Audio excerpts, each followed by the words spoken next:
Hi, everyone. I'm Matt Thompson. I use he, him pronouns. I live in Louisville, Kentucky, which is in the Eastern time zone.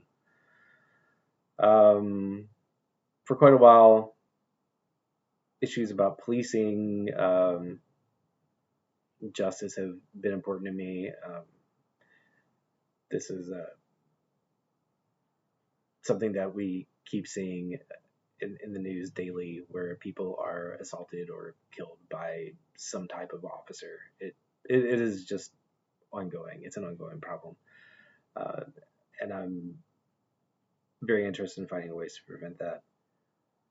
One of the obviously that's there were a lot of solutions. Implementing them is very difficult. One of the things though that research has shown that's not a hard thing to do at all is to eliminate cash bail.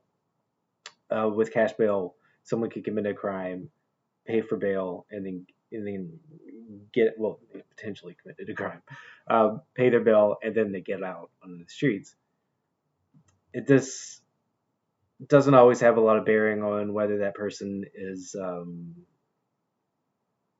any risk to the community. So a person who being reintroduced to the community might pose a high risk gets a higher bail amount.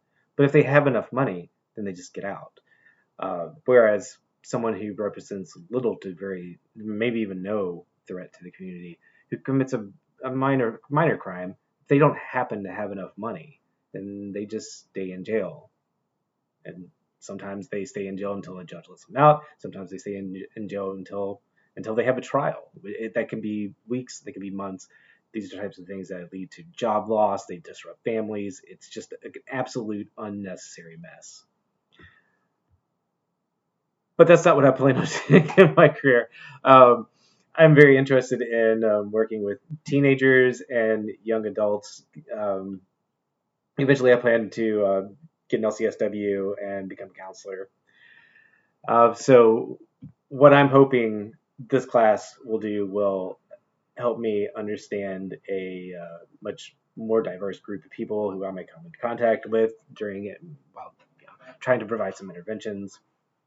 Just off the top of my head, what seems like a very agitated person to me might make a lot of sense within someone else's cultural context. And importantly, I don't think that you can't know what you haven't been exposed to.